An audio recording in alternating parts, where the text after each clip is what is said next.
to Westminster Chapel and to what I'm sure will be a really, really interesting conference this evening, the Practical Wisdom Conference. We're talking, of course, about faith in the age of science. Very often, atheists have claimed that science effectively disproves God. Well, someone who has been answering those atheists directly for a number of years is, of course, John Lennox. John is a professor of mathematics and the philosophy of science at the University of Oxford. Welcome everyone to Practical Wisdom, and thank you very much for joining us. My name is Samuel Maruska, and today we're going to be talking about faith in God and science. Thank you all for coming.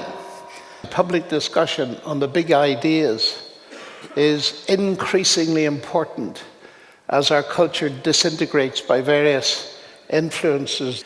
John, you've engaged in many debates with Richard Dawkins, Christopher Hitchens. Which one was one of the most remarkable ones? One of the most remarkable ones, and partly for a humorous reason, was the debate with Professor Peter Singer, who's one of the world's leading ethicists. In the opening remarks, I'm always open with audiences and point out that my parents were Christian. And when he started, he said, well, there goes my main objection against all religion. People stay in the religion in which they were brought up. And when I heard that, I thought, this is going to be very interesting. Because when I got a chance to speak, I said, Peter, tell me about your parents. Were they atheists? Yes, he said, they were atheists. So I said, you've stayed in the faith in which you grew up then. Oh, but he said, it isn't a faith. Oh, Peter, I said, I'm very sorry. I thought you believed it. And cyberspace went mad at that time, that here was one of the world's leading thinkers who didn't realize that his atheism was a belief system. All people are people of faith. Everybody's got a worldview that they believe. And this really exposed one of the biggest problems we have in our culture, that Christians are regarded as people of faith. That means they believe where there's no evidence. But atheists, they're not people of faith. They're rational. And fighting against that is one of the things I've been doing for a long time. What have I learned from it? It has confirmed my faith enormously because I find them less and less intellectually impressive. To allow people to see both sides of the debate, I think that's a very healthy thing. And it enables people to see that Christianity has actually got very powerful evidence to support it, and we need to know that evidence. The Canadian philosopher Charles Taylor has this secularization theory. He said, in ancient times, people needed God to explain supernatural things. So, for example, if you had a solar eclipse, people in ancient times would think that would be the wrath of God manifested. But nowadays that science has explained that, we don't need God anymore. So science has replaced God. This is part of the secularization theory. And we live in a very secular society in the UK. And also there's this God of the gaps view, which says, look, Christians are more lazy thinkers, because if they can't explain something, they just say, well, God did it. And this is the label that many atheists would put on Christian thought. What is your view on the God of the gaps theory? I don't think it applies to me, as I'll try to explain. There's this notion that God and science are alternatives in terms of explanation. For a long time, I couldn't understand why people as bright as Stephen Hawking constantly said to the public, you've got to choose between God and science. And I realized that they didn't understand the nature of scientific explanation. We need to realize that the God explanation and the science explanation are different kinds of explanation. Why is the water boiling? Well, because the heat energy is agitating the molecules of water and is boiling. Well, that's a scientific explanation. But I could equally well say it's boiling because I want a cup of tea. Now, that is an agent, personal explanation. Now, think about those two explanations. They're different, but they do not compete. They complement each other. The God explanation is the agent-type explanation. God is the explanation of why there is a universe at all and why there are scientists there to study it. He's not competing in that sense at all. And we need both. The second thing is that many contemporary thinkers have lost the idea of a God who's a transcendent creator who upholds the universe. And they think of God in terms of the Greek god of thunder. They couldn't explain thunder, as you said, so they postulated God. The God of the Bible is not in that category. There's a brilliant writer in Oxford, Werner Jaeger, who was an expert on the Greek gods and the Babylonian gods, and he made this point. All the gods of the ancient philosophies and religions are, quote, descended from the heavens and the earth. They were actually part of the original material cosmos. The God of the Bible created the heavens and the earth. So they're completely different categories. Now, let me come to the heart of your question, which is the God of the gaps. I do not want people to think that I believe in a God of the gaps. So how do I deal with it? Think of Isaac Newton and his wonderful law of gravitation. And I used to love explaining it to students, how you get an equation with 8 symbols in it, and from it you could deduce the motion of the planets around the sun. When Newton discovered that, did he think, I have now got an equation that allows me to deduce the motion of the planets from it? I don't need God. No, he didn't. He wrote what was perhaps the most brilliant book in the history of science, the Principia Mathematica, and he dedicated it with the hope that thinking people would see in it evidence for the existence of a divine intelligence behind the universe, because his argument was this: I found this wonderful mathematical description of what goes on in between heavy bodies and how they move. What a brilliant God who did it that way. If you know a lot about painting, you will see much more in a Rembrandt picture than I would. You can see the genius. If you're an engineer, you'll see much more in a Rolls-Royce engine than I possibly would, because you see the evidence. And to my mind, God is not a God of the gaps. He is the most powerful explanatory power to make sense of the whole thing. I'm a mathematician. The very fact that we can do mathematics, to me, is an indicator that this is a word-based universe. The very fact that in biology we've discovered the longest word, the human genome, 3.4 billion letters in the chemical alphabet, is evidence of an intelligent mind. That's not a mind of the gaps. It's the only thing that makes sense. I see a word up there, prayer. The moment you see that, what do you deduce? Well, you can see letters. They have meaning to you. You cannot explain that meaning in terms of the physics and chemistry of the paper and paint there. But the moment you see that, there are many mechanical processes that went in producing that sign. But you know, because that carries meaning, it's a word, that behind it there was a mind. Not a mind of the gaps, but a mind that's the only sensible explanation of what you're reading up there. It's that kind of argument that I find extremely convincing. Richard and Ogden published this book in 1923 called The Meaning of Meaning. And they talked about how language influences thought and affects thought. And they devised the semantic triangle, which is a model of meaning. And you have the linguistic sign on one side, you have the actual thing in reality on the other side, which is the referent, and then you have at the top thought. And it's the causal relation and interactions of these three that give you meaning. This book actually was very influential in philosophy and also influenced C.S. Lewis in The Abolition of Man, published in 1943, in which he talked about objective moral standards and natural law. So people and scientists sometimes say there's this universe out there with millions of galaxies, with hundreds of thousands of stars, and they all dance together in a beautiful rhythm because of the gravity law. But there is no meaning to that. And also, as a human being, there's no meaning in our life either. Does meaning imply intelligent design? It's interesting that people should even say a thing like that. There is no meaning in it. And they expect me to understand the meaning of that statement. People make statements and they are unconsciously accepting themselves. Sitting beside a man who had a book, he said, this is a book that shows that there's no such thing as authorial intention. I said, you mean if I read your book, I will understand that an author has no intention? He said, exactly. So I said, I'm not going to read it.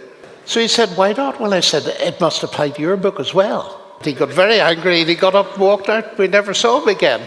This is one of the weaknesses of this postmodern style talk that says there's no such thing as truth, but they expect you to believe that statement as a truth. Another person that influenced Lewis a lot, Owen Barfield, posed an interesting question. He said, why is it we live in a world where we understand how almost everything works and we know the meaning of nothing? Ian McGilchrist is a polymath. He's a neuroscientist. He's been working on something we're all familiar with, left and right brain. Well, what Ian McGilchrist claims in his book, which is called The Matter with Things, is that there is substance to these differences between the two brain hemispheres. And both brain hemispheres are involved in virtually every event in our brains and minds. But the differences are that indeed there is this concentration in the left brain on rational thought, on analysis, on breaking things down, whereas the right brain concerns itself much more with putting things into context and meaning. And he says this, for the last 400 or 500 years, we have neglected the right brain, so that we're living in a world where we know how most things work, but we understand the meaning of nothing. And when our late chief rabbi, Jonathan Sachs, read that, he had a light bulb moment. And he wrote a book because of it called The Great Partnership. But he put it this way, science takes things apart to see how they work. Religion puts them together to see what they mean. We need to focus on the meaning side, because science is powerful precisely because it limits the questions it can answer. It cannot give us meaning and it cannot give us value. Einstein saw that years ago. He said you could talk about the ethical foundations of science, but you cannot talk about the scientific foundations of ethics. You have to look outside. And I always cite one of Richard Dawkins' favorite scientists, Sir Peter Medawar, who said it's so easy to see that science is limited because it cannot even answer the simple questions of a child. Where do I come from? Where am I going? And what is the meaning of life? And to answer those questions, we need to go to literature and philosophy, and I would add theology, because the fatal flaw in much so-called academic thinking is that science is coextensive with rationality, which is nonsense. History is a rational discipline. So is theology. So is economics. But they're not the natural sciences. If science and rationality were coextensive, you'd have to close half the departments in every university in the United Kingdom. So science doesn't really explain the things that we think it explains. No, that's important. It's very limited. Yes, but what you're hinting at there is even deeper, because I used to think at school that Newton's law of gravity explained gravity. It doesn't. Nobody yet knows really what gravity is. Newton's law of gravitation gives you mathematical capacity to calculate what happens when heavy bodies move in relation to one another so accurately that it'll help you land a person on the moon. But Newton realized all those years ago that it doesn't tell you what gravity is. So even within science itself, a scientific explanation is rarely, if ever, a complete explanation. But science did explain how the universe came to be. And also, this conflicts with the Genesis account and creationism. Science seems to have explained and seems to go against creationism. For example, some Christians say that the earth is only 6,000 years old. So science seems to have explained that and contradicted that irrefutably. You also have statements in Genesis that man was created in the image of God. This is hugely important because this is the cornerstone of our Western civilization. Now, Harari took this a step further in his book Homo Deus and said two things. We can enhance human life by using data, information, and AI, very much based on Nietzsche's Übermensch from the 19th century. And also, death is only a medical problem. And eventually, science will help us overcome that as well. So the question is, one, does the general theory of evolution go against creationism? And also, what does the image of God mean to you? Let's take the first point, where you said science has explained how the universe came to be. It hasn't. And that was the surprise I found in reading Hawking's more recent book. Because there is a law like gravity, the universe can and will create itself from nothing. And that was the reason he gave for saying we don't need God. But just think of the statement. Because there is a law like gravity, that is because there is something, the universe will create itself from nothing. That's a flat contradiction before you start. But do scientists mean the same thing? For me, nothing means the absence of something. No, they don't. Talk about they nothing. have to redefine nothing as a quantum vacuum or something like this. And then they get into incredible complexities. I've written a book about this called 7 Days That Divide the World. But let's just come back to the statement, because it's worse than that. He says the universe will create itself. What on earth could that mean? If I say X creates Y, roughly speaking, you would understand me to mean if you've got X, you'll get Y. If I say X creates X, I think what that tells me is that nonsense remains nonsense even if scientists write it. I don't believe science has told us how the universe came to be. It is certain theories of the etiology of the history of space-time.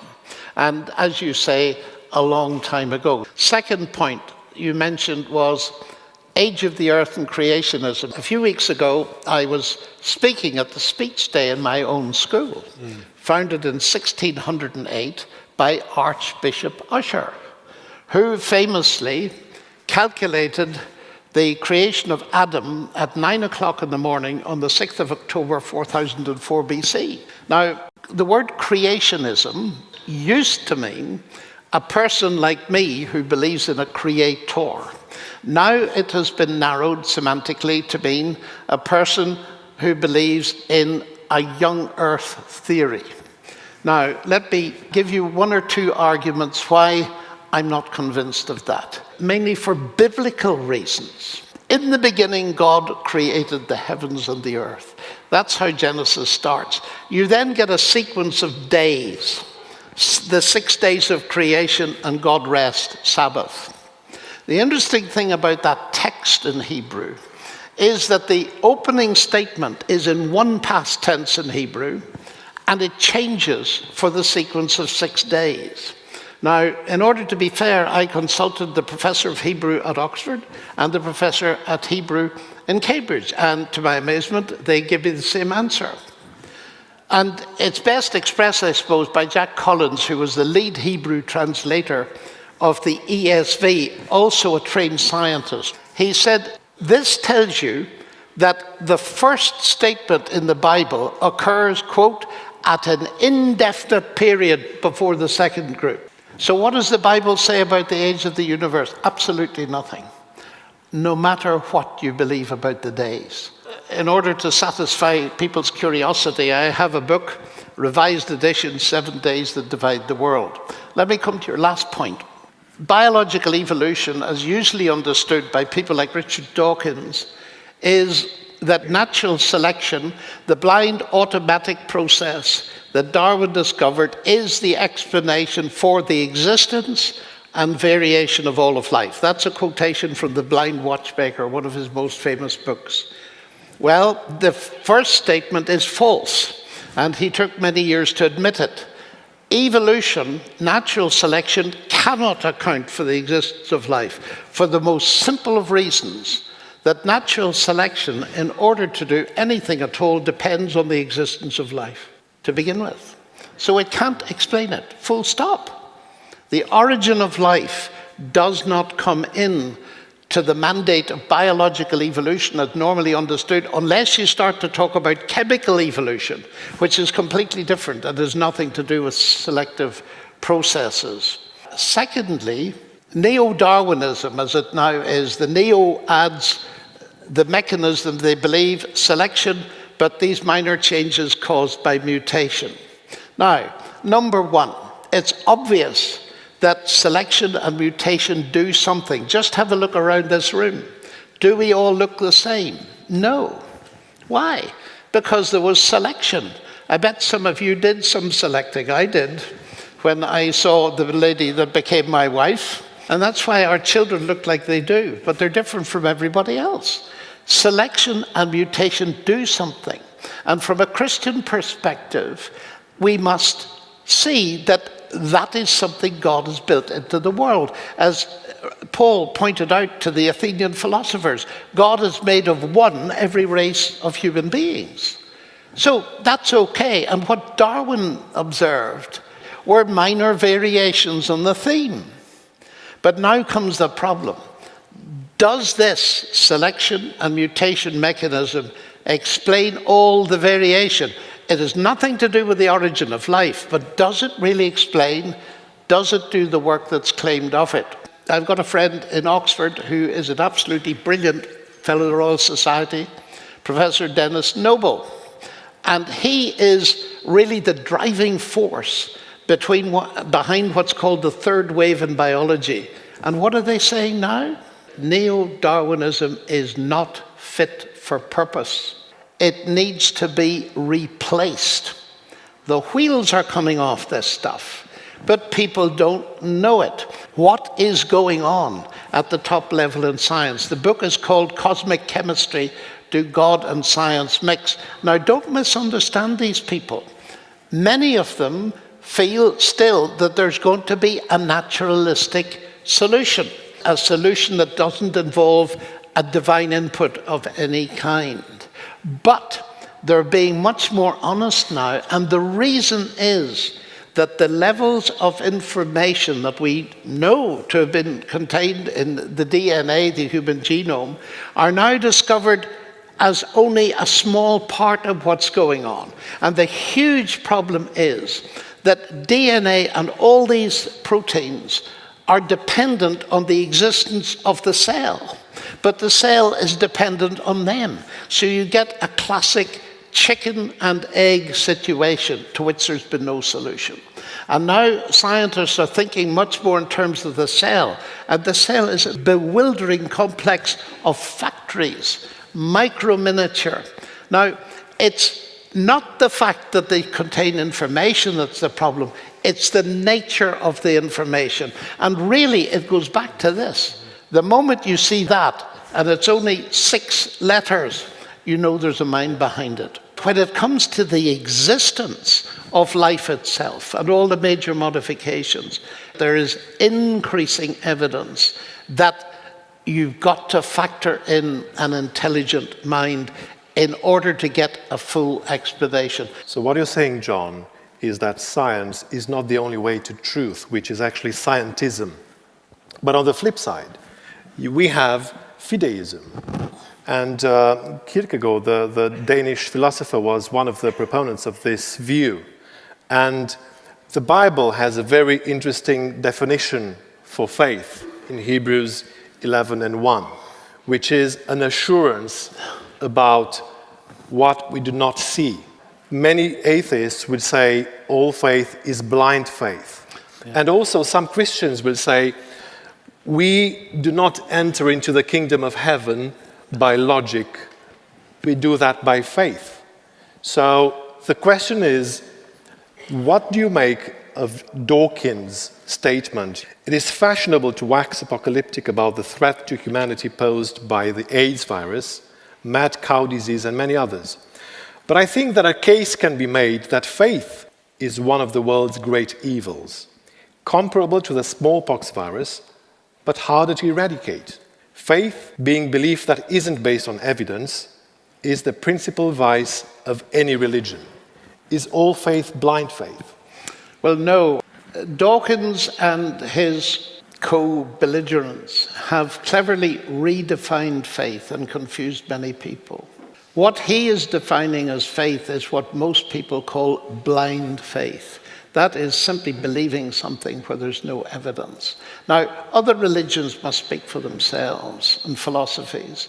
But as far as Christianity is concerned, Scripture makes it abundantly clear that the faith that Jesus and the apostles talk about is evidence-based faith. Now, you all know what that means.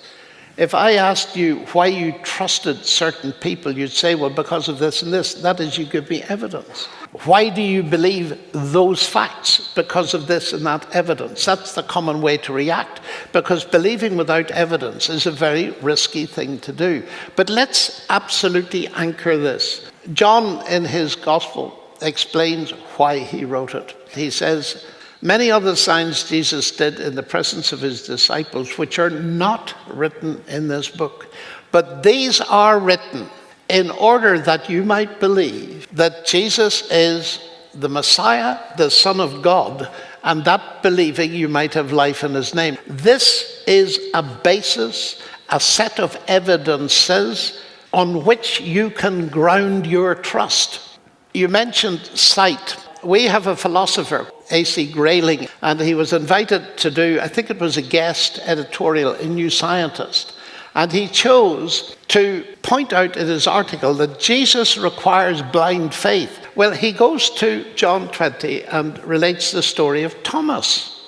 And he quotes where Jesus says to Thomas, because you have seen, you have believed. But blessed are those, rather, who have not seen and have believed. And there you are, he says, Jesus asked you to believe without evidence. My reaction to that was, can the man not read?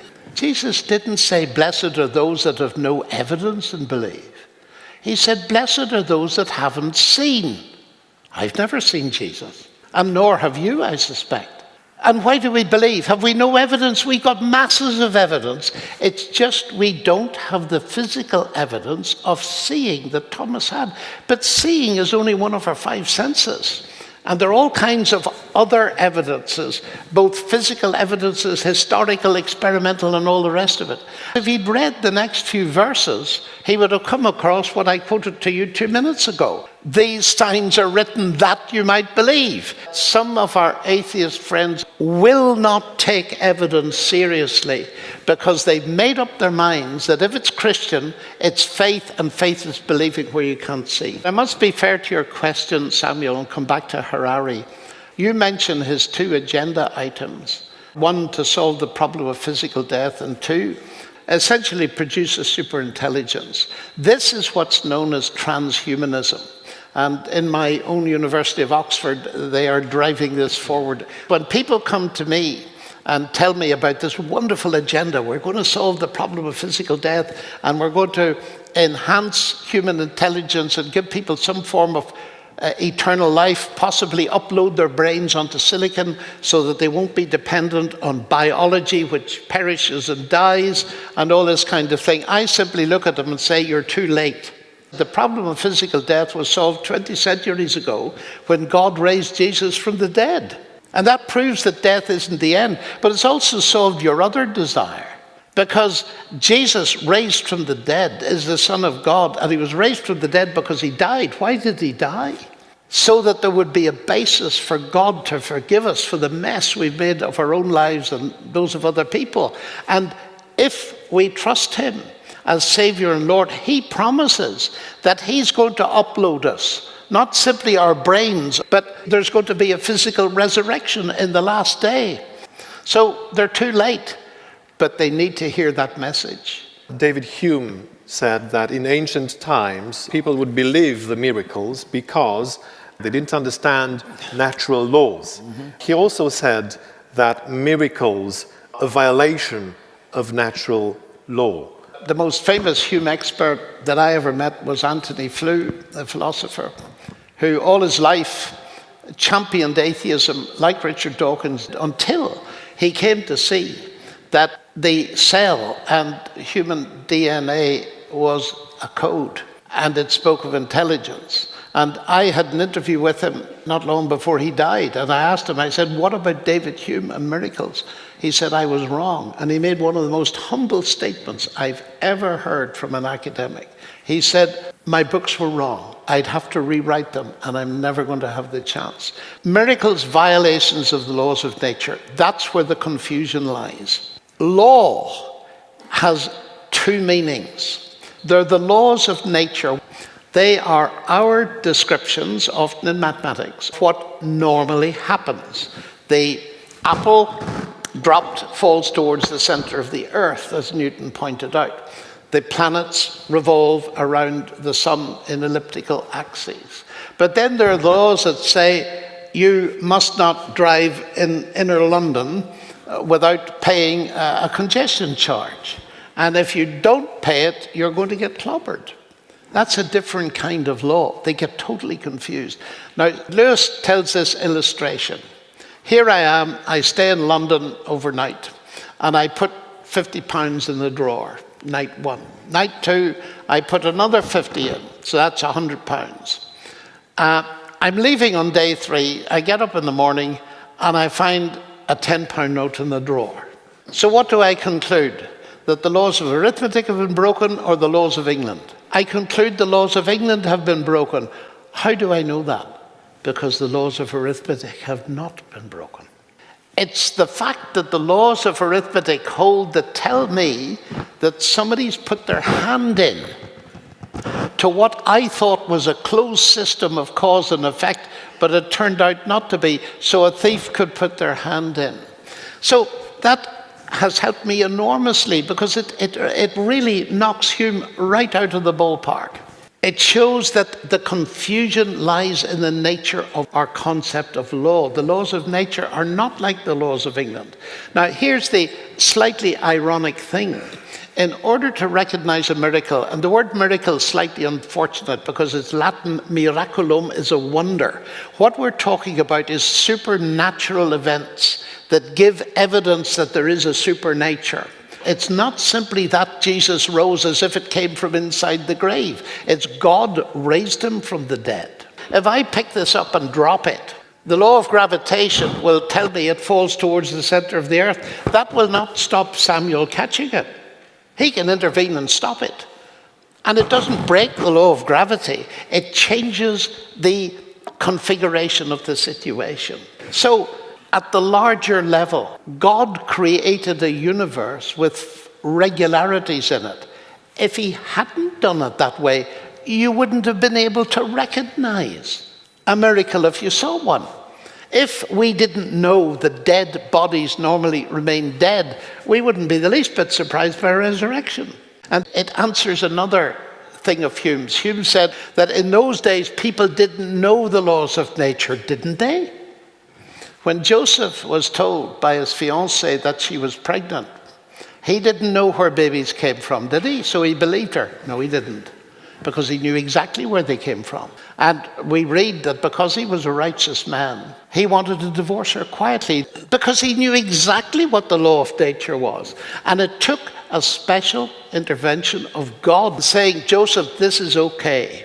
I'm behind this. The man born blind in John 9, they said to him, well, you weren't the man that was blind, or you weren't born blind, and all this. And he said, look, let's cut all this out. Since the beginning of the world, it's never been heard that someone born blind has received their sight. So what has happened to me is unique. It must be supernatural. Of course they knew the laws of nature. And therefore Hume was wrong on both those counts. What is apologetics, and what are the limits of apologetics? Apologia is defense. If you do a word search to see where it's used in the New Testament, and it's mostly used by or about Paul. And his number one apologia defense is, I was on the Damascus Road and I met the risen Christ and he completely changed my life. That was his main apologetic. And that's why I don't like the word, because it sounds like an apology. We should have translated it, All we did was take it straight out of Greek and transliterated it. Peter May's explanation of it is the best. It's persuasive evangelism. And the most persuasive thing about your experience, if you're a Christian here tonight, is your experience of Christ. So it's not just a question of reasoning.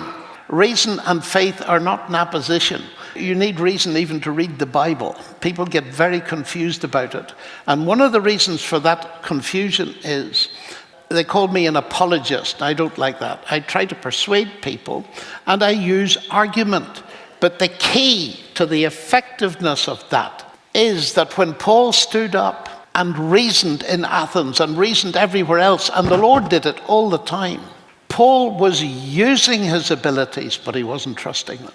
If we're trusting God, we'll know how to move and detect whether questions are genuine or not, what is being offered to us, a relationship with the one who created the universe.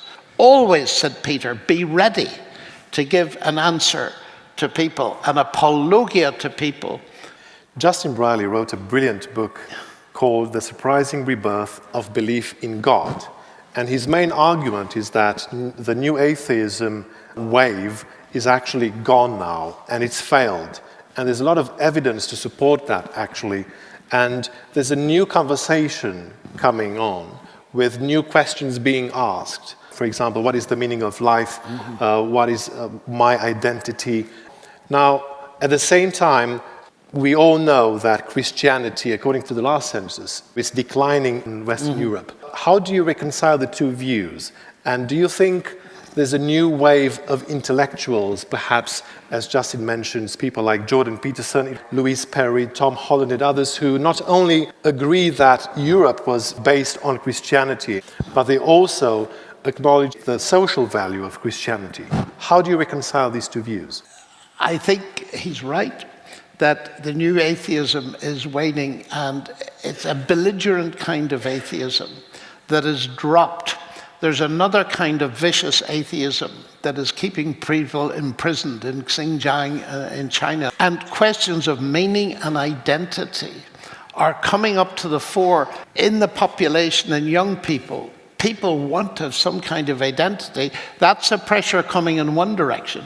Then there are transhumanists in the other direction saying, we're going to give you an enhanced identity. But it's going to involve bioengineering, you giving up a lot of things. And we need to listen to C.S. Lewis in this. Everybody read The Abolition of Man. It's a short book, but it's prescient.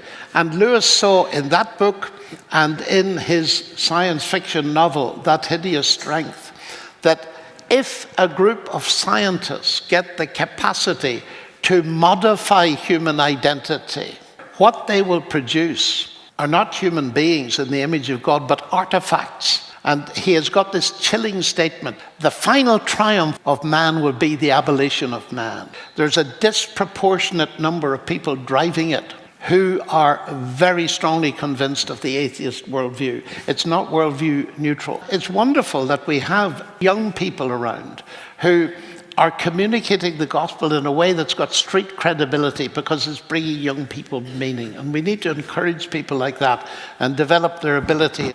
But there are, as you say, some very interesting people. Jordan Peterson is one of them who's moving towards the Christian faith. Tom Holland, brought up as an ancient historian, and his book Dominion is brilliant. What it's devoted to is his change. He thought originally that all the good things in our society came from the Greeks and the Romans. He then discovered they came from the biblical worldview. And he has got a powerful statement about the effect of the cross.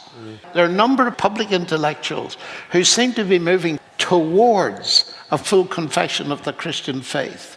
And there's then an outer group of people who are convinced that the materialism that dominates the academy and elsewhere is not enough. And they say to me, John, there must be something more. Well, that's a great start to realize there must be something more. There are many young people in this audience who still have doubts and feel there might be a tension between science and faith in God. What advice would you give to young people in the audience who may feel this tension? Don't duck the questions if they come up in your mind, because there are answers. Sometimes you have to wait a bit, you have to do some work. The questions that bother you, start to do a bit of reading. Talk to other people. A large part of my Christian conviction has come from asking hard questions and waiting till I got answers. The God explanation and the science explanation are different kinds of explanation. Virtually all the great pioneers of modern science, Galileo, Kepler, Newton, Faraday, Clark, Maxwell, they were all believers in God. C.S. Lewis put it beautifully as usual. He said, men became scientific because they expected law in nature, and they expected law in nature because they believed in the legislator. I'm not ashamed of being a scientist and a Christian, because arguably it was Christianity gave me my subject. You see, science, biology, was started on page 2 of the Bible. God told the first humans, you go and name the animals. Taxonomy, naming things, is the fundamental scientific discipline. I was asked, did I believe that there were other intelligence in the universe? And I said yes, and one very big one called God. From a Christian perspective, there are other intelligences in the universe, and God is the greatest one. But there are others, because we are told that there are beings in some sense above us. If we were the only intelligences around, we'd be left with the question as to where we come from. But because we know about God, then we've got a huge answer to that question. There are lots of theories in our internet age. One of the ones that has sort of had a bizarre revival is the idea that we're living on a flat Earth. What do you think about the flat Earth debate, John? Nothing at all, really. G.K. Chesterton say that if people reject God, they don't believe in nothing, they end up believing in anything. And it just shows there's masses of ridiculous things that people believe. They will believe that kind of thing, for which the evidence is all contrary. And yet, when it comes to seriously set forward arguments and reasons for believing in God, they won't even listen to them. There's a very interesting statement that Paul made, that the God of this world has blinded the minds of those who don't believe. Paul analyzes the intellectual darkness that comes about in Romans when people reject God. They end up worshipping stones and inanimate things. They ascribe creatorial power to nature because they don't believe in God. And some of it is utterly absurd. And yet that is what happens. And I would describe it as intellectual darkness, but there's an enemy behind it. Why do you think Christianity is on the decline in Europe, especially amongst young people? The fact that in the whole EU constitution, the word God is not mentioned at all. The fact that our major institutions, as Tom Holland and Jordan Peterson are pointing out, are all traceable back to Scripture, yet that's airbrushed out of history, so that we are educating young people. We're, in that sense, brainwashing them and not telling them the facts, so that they just don't know. It's not surprising. If you tell constantly young people that there's no meaning in life, they are simply moderately sophisticated animals, they'll end up believing you. And therefore, their behavior will not be governed by any sense of morality. It is frightening to read things like this. A class of students asked this, give an example of a moral dilemma. Answer, what is a moral dilemma? We are in serious trouble, folks. But I'm glad you said in Europe, because there are other parts of the world where Christianity is growing and thriving. And they are often the parts where there's been much more persecution. Take the whole of the Bible. How much of it was written at a time when there was no persecution and trouble? Very little. And we have an experience in Europe, at least until relatively recently, without war. And unfortunately, into the vacuum, there has poured all this postmodernism, atheism, and it has had an effect in our society. Many community institutions are broken down because of the focus on individualism in our culture. And alongside that goes, obviously, this materialism that obviously convinces people without good foundation that there is no God. I'm encouraged, and part of the story I tell in my new book is that actually People can only live on those thin versions of reality for so long, though, until actually people do start to come back and ask, And they are. Is this the way life is meant to be lived? Someone asked, what is your advice for the Christian Romanian community for improving the belief climate in the UK? I have had the privilege of being in Romania several times. The first time I went, I was poisoned deliberately by the secret police, and the Lord preserved me because I went to visit some marvelous Christians there. They haven't been infected by all the poisons of atheism that we have in the West. You've got much more sense of togetherness as Christians. Well, let's ask a Romanian. Yes. Well, I think the Romanian diaspora community is very strong here in London Yes. and in the UK.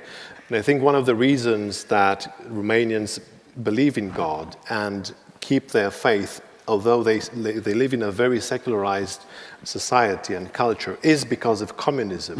And communism promoted atheism as the national ideology. And Romanians have lived this for several decades and experienced what that means. And it simply doesn't work. So that's one of the reasons that Romanians and Eastern Europe in general remained a very religious society. It still is. And I think Romanians and other international diaspora communities, such as the Polish diaspora community, for example, can and may indeed revive Christianity and bring a new energy in terms of living faith in a secular culture as the UK. I started going to Eastern Europe in 1976, particularly to Hungary, Poland, and above all, East Germany. And I came to the conclusion that many of our modern-day so-called new atheists, or passé now, have not got a clue about what atheism does to a culture. I remember once talking in Siberia to an academician about the difference between the East and the West. And he said, in both parts of the world, you've got materialism. You've got the material, we haven't. But it's the same philosophy. And that's the tragedy. The stuff that you were taught under Marxism is very little distance below the surface of some of the leading intellectuals in the West today. It's the same materialism as a philosophy, but it's mixed with the consumerism that you didn't have in those days. And because you know what it's like to be deprived of many things because of an ideology, the Christian ideology or worldview is much more precious to you because of what it's done. And so you have a huge contribution to make. Can you share with us a short story from your experience before 1990, behind the Iron Curtain, that could help our faith? I went there first in 1989, 90, but let me go years before that to East Germany. And I'll tell you one story of a girl called Esther. She'd been top of her class in school, and I happened to be there. She came home from school weeping her heart out while we were there. And we said, Esther, what's wrong? She said, the teacher has just told me I've got to leave school and go and work in a slipper factory. Now, this girl had been top of her class in every year. But at the age of 13, she was asked to take an oath of public allegiance to the atheistic state. And she said, I'm a Christian, I can't do that. And she was crying, and we were weeping with her. But I said, Esther, what did you say to the teacher? She said, Uncle John, I said to the teacher, sir, one day you will stand before God and you will answer for what you've done to me this day. I never forgot that. It steeled me to redouble my efforts to fight this ideology for the rest of my life. And that's what I've tried to do with God's help, to fight what is driving the most extreme things on the planet, and one of them is the persecution of the Uyghurs.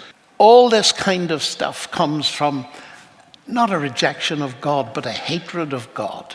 Many wars are fought in the name of God. If God really cares, why is He allowing these things to happen? And the next is, even many lives are lost in natural disasters, innocent lives. Where is God when all these things happening? Well, thank you. That's the hardest question you can ask. It's the hardest question for anyone of any worldview. the problem of evil and suffering. You referred very briefly to two problems. There's a problem of moral evil, the bad things people do to one another. Then there's a problem of what's called natural evil, and that is catastrophes, diseases, cancers, tsunamis, earthquakes, all that kind of thing. There are two ways of looking at it. The person who's suffering sees it in a very different way from, say, me who's watching the suffering. In other words, cancer looks very different in the eyes of a young mother who's just been told she's got 6 months to live, and in the eyes of the oncologist who's treating her. The person that's watching tends to have a more intellectual response. They're full of big questions. The other person is in utter pain and needs comfort and help and encouragement. How do we face it? Many people respond to this and say, therefore there's no God. Now, people that take that view think they've solved the problem. They've got rid of God, but they've also got rid of all hope. But actually, they've got rid of the problem of evil. The whole concept of evil, I believe, is directly related to the existence of God. Dostoevsky, the famous Russian novelist, said once, if God does not exist, everything is permitted. In other words, there's no reason for believing in good and evil. And Richard Dawkins says exactly that. This universe is just what you'd expect it to be if at bottom there's no good, no evil, no justice. DNA just is, and we dance to its music. That's atheism removing moral concepts. But that doesn't work, because Dawkins doesn't even work for him, because he knows he's a moral being, and therefore he talks about the problem of evil. Come now to the other side. When mathematicians try for centuries to solve a problem, they usually ask themselves, are we asking the right question? So let me reformulate the question. What are we faced with? A mixed picture. I call it beauty and bombs. We look out at a starry night, we see the Andromeda galaxy, it's absolutely magnificent, and then we turn on the television and we watch what's happening in Ukraine. Beauty and bombs. We all have to face that. Now, how are we going to face that mixed picture? There's beauty, that's a mystery, if everything's evil. How is it that we get like that? Is there any evidence that there's a God that we could trust with it? It takes us directly to the cross. Because the claim is that the one on the cross is God himself, God incarnate. So what is God doing on a cross? Suffering. Well, it certainly means that he hasn't remained distant from our human suffering, but has become part of it. That's the first thing, the heart of God revealed. The next bit is where the resurrection comes into central role. I would have no hope. I wouldn't be sitting here trying to answer your question if I didn't believe that God had raised Jesus from the dead. And that's where the hope comes in. You see, atheism is a hopeless faith. There's no hope. Now, where can we get hope? What has the atheist got to say to the young mother with cancer? Nothing. Have I got anything to say as a Christian? I can't promise her that she'd be cured, but what I can bring to her is a message of hope that she can have a personal relationship with Christ that will transcend death and have something, therefore, to leave her children with. Now, I was in Christchurch, New Zealand, the same week as the earthquake, and I spoke about this. When I'd finished, a huge audience, there was a note left from a lady, and it just said, I lost my husband last week. What you said is the first glimmer of hope I've got. In John 11, Lazarus died. The sisters expected Jesus to be there and cure him. He wasn't. Jesus let the man die, and it nearly brought them to doubt the love of God. And when he eventually came and Lazarus was dead, the sister said, if you had been here, he wouldn't have died. And then he suddenly told Martha, I am the resurrection and the life. Now that whole story, I believe, shows us how this problem on the one side can lead people to doubt the love of God, but how Christ answers it by being the resurrection and the life. Someone asks, when Muslim people do what we do, which is believing what they're taught by their parents, what makes them wrong and us right? How do you prove that Christianity is the true religion? When we start to talk about the differences between religions, there is huge danger of looking down at other people. Every man, woman on the planet is a person of infinite worth, made in the image of God.